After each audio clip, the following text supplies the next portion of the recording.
Welcome once again to my YouTube channel. If you have not yet subscribed, please do it immediately before losing much. Here we are dealing with the story of Julian, who was being haunted by the evil spirits from the background of his life, where he lost his older brothers, his family, and being taken in by the other family. But yet the great tragedies was waiting for him.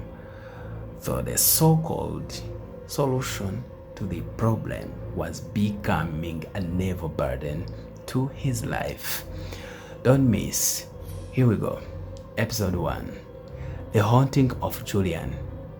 Julian sat in the corner of the lavish living room, his fingers nervously tracing the edges of his new crisp suit.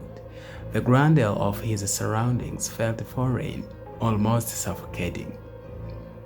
Large chandeliers hung from the ceiling, casting flickering shadows over the faces of the guests celebrating his coming of age. It had been 2 years since the car crash that claimed his mother and 2 brothers, and in that time, the wealthy Harpers had taken him in. They were kind but distant, always busy with their lives, leaving him to wander the echoing halls of their sprawling mansions.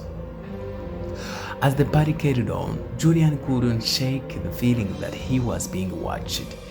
It was a sensation that had haunted him since moving to the Harper home.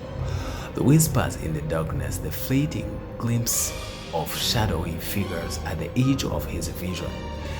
He pushed these thoughts aside, convincing himself they were just remnants of grief and trauma.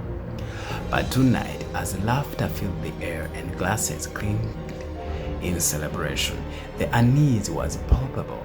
The family portraits lining the walls seemed to loom over him, eyes glimmering like black marbles, watching his every move. Julian tried to engage with the guest, to smile and laugh, but the tightening in his chest grew with each passing moment. "Julian, come here!" Mrs. Harper called her, her voice cheerful. Julian forced a smile and walked toward her, attempting to focus on his new life.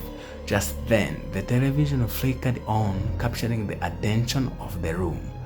A news anchor's somber voice filled the air, cutting through the laughter like a knife. In a shocking turn of events, an elderly man has been sentenced to death for the murder of Robert Sinclair, the caretaker of the Harper estate.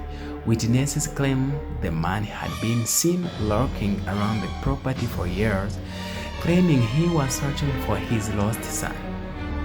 Julian's heart raced. The room fell silent, all eyes glued to the screen as the anchor continued. The old man, known only as Thomas Green, repeatedly insisted that Julian Sinclair, the boy who was taken in by the Harpers, was his son. Gasps echoed through the crowd, and Julian felt a chill grip him. The name Julian Sinclair echoed in his mind, a ghostly reminder of a past he thought he had left behind. He staggered back, the laughter and merriment fading into a distant hum. Voices surrounded him, whispers of concern and confusion. But all he could hear was the pounding of his heart and the creeping dread that washed over him. As the news segment continued, showing an image of the flare old man with wild eyes, Julian's world began to unravel. The warmth of celebration turned to ice as the realization dawned on him. The shadows he had sensed were not just figments of his imagination. They were warnings, creeping closer, intertwining with the threads of his new life. The episode closed with Julian standing in the center of the living room, the laughter replaced by tense murmurs. The guests exchanged glances, their expressions shifting from celebration to fear, and in that moment, Julian understood that the darkness of his past had followed him, ready to reclaim what it believed was rightful its own. To be continued.